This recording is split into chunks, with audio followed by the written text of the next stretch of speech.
When you start talking about feminine hygiene, they turn beet red and cannot get away from you fast enough.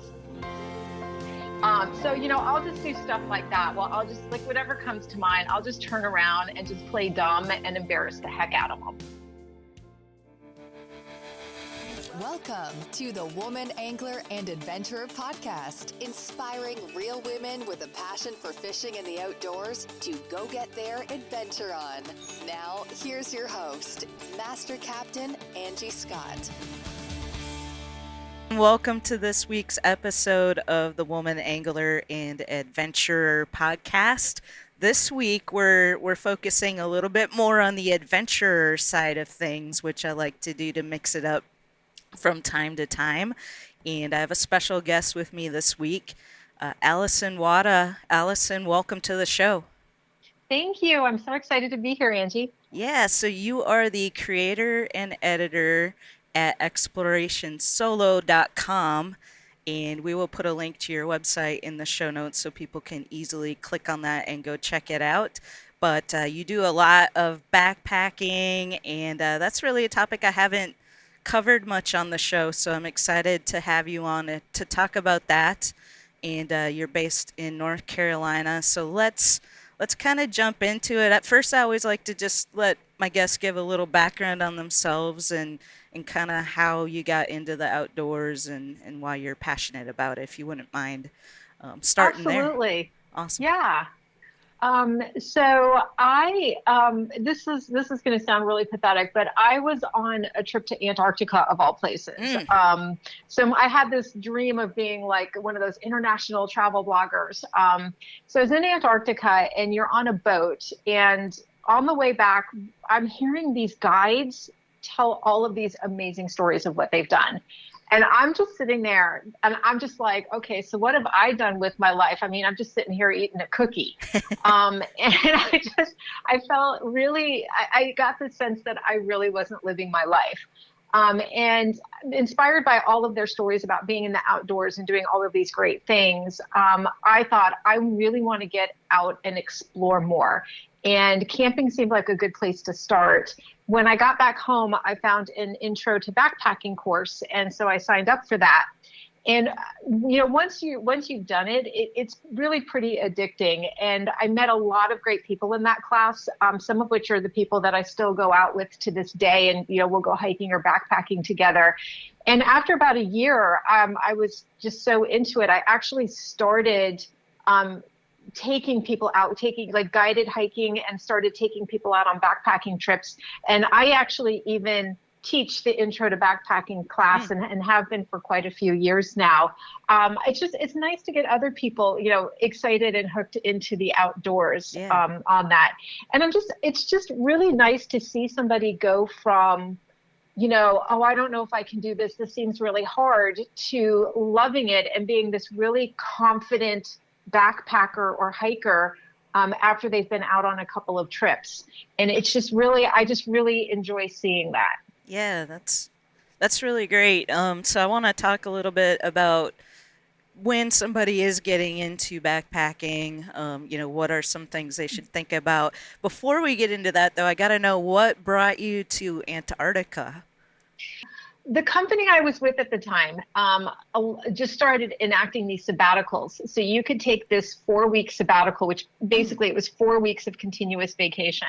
And it didn't count towards your PTO or anything like that. Nice. And I was actually originally looking at the Galapagos, and I was on this website for a travel agency, and on their homepage, it was like, have you been to Antarctica? And I was like, no, I have not.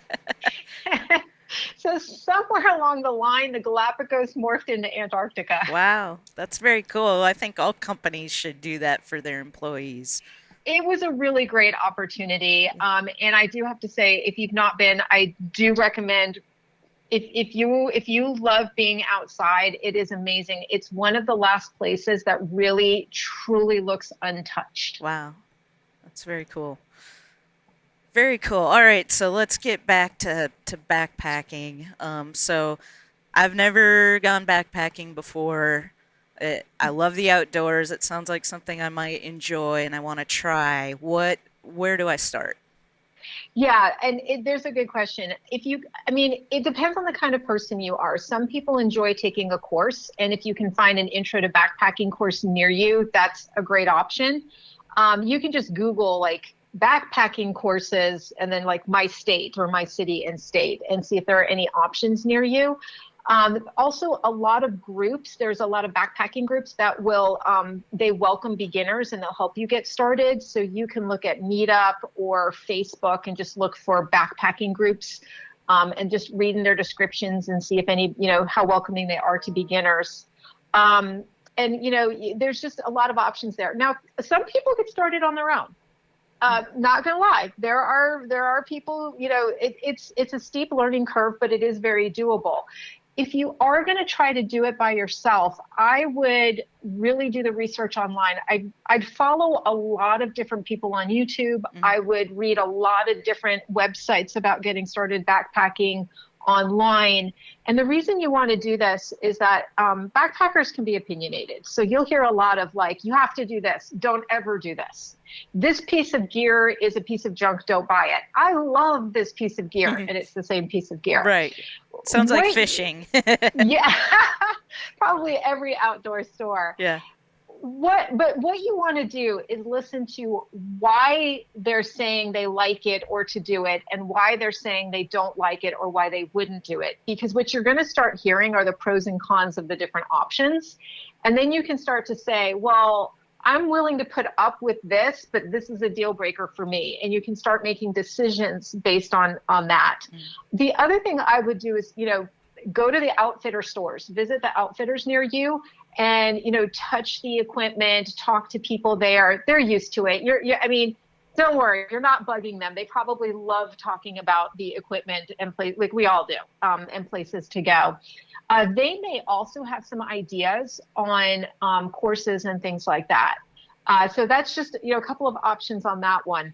These intro to backpacking courses, is it a lot of the outfitters that put these courses on, or where do you usually find those? So usually I find them through Meetup and Facebook. That's where I generally find them. I would be a little, you can, like REI has a class, as does the Sierra Club. You can take an intro class through them.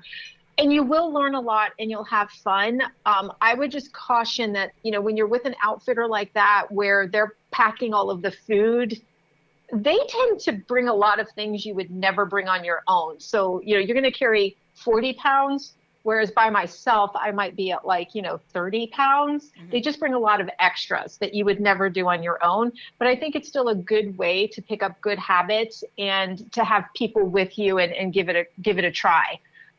So, I mean, definitely that is an option. Gotcha. to get into it. They are going to be also a little more expensive than if you try something through a meetup group that might have a course or just like a local business. So that's something else to keep in mind. The other thing I would say is have a budget. Now, with new equipment, backpacking equipment, probably like fishing, there's an initial investment in it. The equipment's not cheap. You can borrow equipment. If you ask around, if you have friends that are into backpacking, you can probably find some equipment. If you find a Meetup or Facebook group, they might have some loaner equipment because we all amass extra equipment. Some REIs rent, as well as some local outfitters will rent equipment. And then there are some online places. So you can if you're not sure you're going to be into this, you can cut down the initial entry cost as you're trying it out. So that's a couple of options there. But definitely have a budget. There's going to be a balance between buying something that's lower weight and your budget. In backpacking, everything's reverse. If the lower the weight an item is, the more it's going to cost. You are going to pay for the technology required to get the weight of this item down. That's just the way it is. Because in backpacking, people don't want to carry a lot of weight. Right. So low weight equals a lot of money. And while you do want to watch your weight, I wouldn't go bananas. There's a lot of what's called ultralight backpacking where people are all about, I got down to 22 pounds. But with that comes sacrifice. So for a new backpacker, you're going to have some less expensive equipment, and that's fine. I would say if you're in the 35-pound range starting out, that's totally fine. I actually backpacked with somebody who loves his electronic equipment, and that guy's got 40 pounds. And he is fine with that 40 pounds. He knows it's heavier than he needs to be, but he keeps up with everybody. He does not concern me from a health or safety point of view, and he's totally fine carrying it. So, I mean, I'm not going to tell him he has to cut that weight. So, it's interesting to learn, but don't get caught up or have anybody make you feel bad that you're at 35 pounds and not 22. Right. Gotcha. And then the other thing I would say is start in easy. Don't plan your first trip in like the Wind River of Wyoming or a wilderness area. Go to a state park. Maybe just try out an overnight there. Some state parks have the car camping, but others actually have primitive sites. Just see how you enjoy being 2 miles from your car. And just give it, 1 or 2 nights and it's just a nice, safe place. And where if you don't like it, no harm, no foul, you can go back to your car at night. Yeah, that's a great suggestion because I'm picturing all these like treacherous terrains and high altitudes, but you can really just start out really easy at your, we have in Nashville, we've got great state parks and walking trails that are very easy, and a lot of them are around the lakes, so you get that beautiful scenery. So yeah, that's a really good suggestion to not get over your head when you're starting out. Yeah, and the other thing about getting in over your head, I would not try to do more than 6 miles in any one given day if you're going out. Even if you're like, oh, I'm in shape, I run 5 miles 3 times a week. No. That backpack is a great equalizer. Until you've put 30 pounds on your back and you've been on uneven terrain, you have no idea what your speed is going to be. I've seen ultra hikers, people who do 26-mile day hikes to raise money for charity. I've seen them tank. And like we've had to pull weight out of their pack to help get them up a hill. I've seen, runners not do well. And then I've seen people who look completely out of shape, who they're slow and steady and just doing fine going up that mountain. So you really don't know until you try. So I would just start off easy and give yourself a lot of grace and a lot of time to get where you got to go. Gotcha. Well, I think those are some really good tips for just getting started out. And I'm sure there's a lot more you could share in that regard. But I also want to touch on a couple other things while we've got you on the show. So, this is the Woman Angler and Adventurer podcast. So it is geared toward women, and they always like to kind of hear, from a female perspective in sports that are typically male dominated, what kind of issues you might face. Have you personally encountered any issues being a female in the sport, and then there's always a safety element to it too. Absolutely. It's kind of funny because I teach the Intro to Backpacking course, and I will say it's predominantly women, but we do have men that sign up for the course. So I would say I've had it 50-50, but I would say usually though it's 75% women, 25% men. And the lucky thing for me is if it's a man who's decided they need to sign up for an Intro to Backpacking course, they're already of a mindset that they're willing to ask for help. Right. So, that sets us up for better success. And when I go backpacking, I actually backpack a lot with a mixed group of men and women, but a lot of times it is just the guys. Backpackers in general do tend to be a very welcoming group, but I have run into a couple, I've never felt unsafe, but I have run into, people who I'll be out with the guys. So there's 3 of us, 2 guys and me, and the guys are all into ultralight. I'm not. And they'll be like, oh, look at the little lady. How come you're the smallest one with the biggest pack? And the funny thing is at this point, my guys know what's about to happen. So they try to put some distance between us because they just don't want to be a part of this. I turn around and with a very big smile and a very like dopey voice, I've just learned to just turn it back on them. And I'll just be like, oh, well, you know what? It's all the feminine hygiene products. 2 boxes of tampons takes up so much room. And then I've got to like carry the used ones out, which is so gross, but that's okay. I'm okay with it. But I don't mind. The guys don't mind either. And usually people who are going to make a comment like that, when you start talking about feminine hygiene, they turn beet red and cannot get away from you fast enough. Yeah. So, I'll just do stuff like that. Well, I'll just like whatever comes to mind, I'll just turn around and just play dumb and embarrass the heck out of them. And, then I'll catch up with my guys and they're just shaking their heads. They're like, must you do that? And I'm like, yes, I must. So, I mean, you can let it go or you can do something like that. I mean, whatever works. I would say I have heard, I've heard from women who have gone through hiking the Appalachian Trail. So they're going from Georgia all the way up to Maine. I have heard where some of them have felt uncomfortable where, one of the other thru hikers, a male thru hiker, starts following them and is creeping them out. Generally, in that instance, they try to get away. Like they'll try and go a little bit faster or a little bit slower, although they'll pass by the shelter and try to keep going. I've even heard instances where one girl had her boyfriend come pick her up and drive her back like 60 miles. So she was way behind this guy. And he couldn't figure out what had happened to her. Wow. I think in a lot of instances, I personally just trust my gut. When I'm hiking, I'm aware. I don't hike with my headphones on. I don't listen to music when I hike. I like to kind of be in my own head, but I'm also aware. I can hear things. I can see things. When I look for a camp, I know a lot of people like to be by themselves, and sometimes I do, but a lot of times I look for a campsite where there might be like 3 other tents there. So if somebody is bothering you, there's other people around. Usually that, just there's safety in numbers there.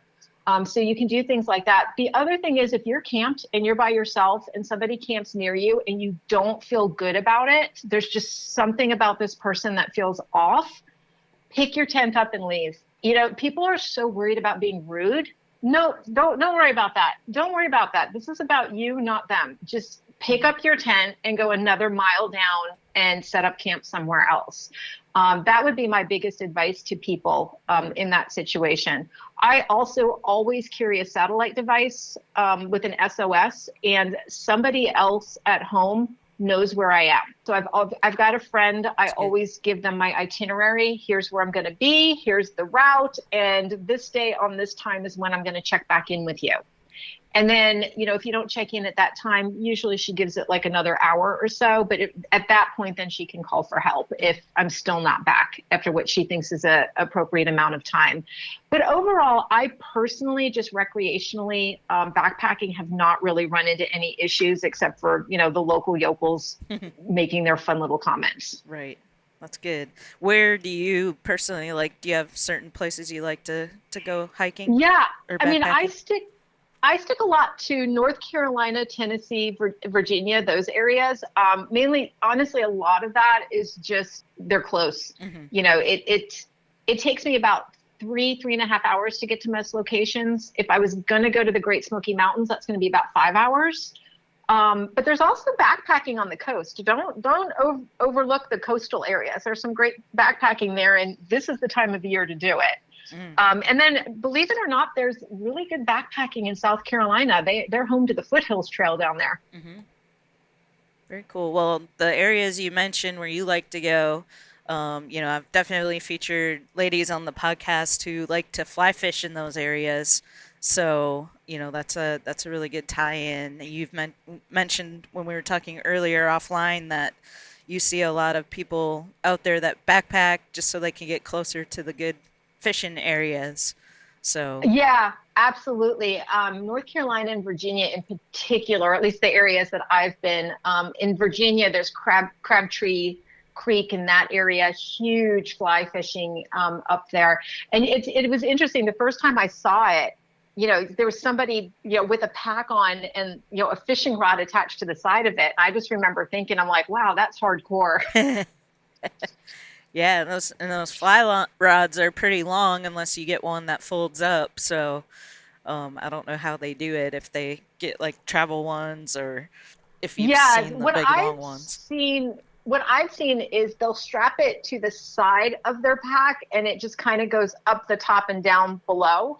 So it's just kind of on their side that way, mainly high, but they maybe have it like down at their knee and then like hanging up way over their head and then they've just got it strapped in pretty tight. Gotcha. Yeah, because I imagine you might hit some branches and things like that as you're Hmm. hiking. So, well, very cool. So you do guiding as well.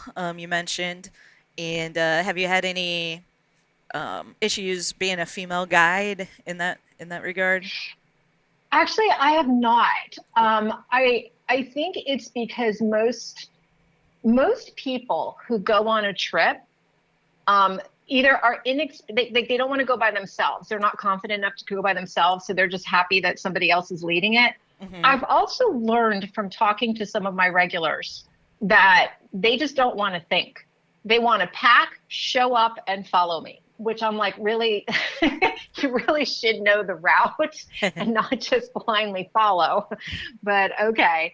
I will say the one time, I was not leading. I was an attendee on a trip. I was on a Sierra Club trip, and one guy, all of the leaders were female, and we had one guy on the trip who really just he knew it all Mm. to the point where you're wondering why are you even on this trip? Like if you could have done this on your own, why didn't you? And he just didn't think that the two younger female leaders, he's like, oh, they're just so young and they probably don't know how to read a map. And they did. I mean, they were very competent, but he was all talk. And he kept pushing the envelope. But the more seasoned leader put him in his place on day 3 and basically told him to get in line or he was off the trip. Nice. Sometimes you That gotta was yeah. handle it that way. I mean, Yeah, she was no nonsense. She was like, we're not going to tolerate this. yeah.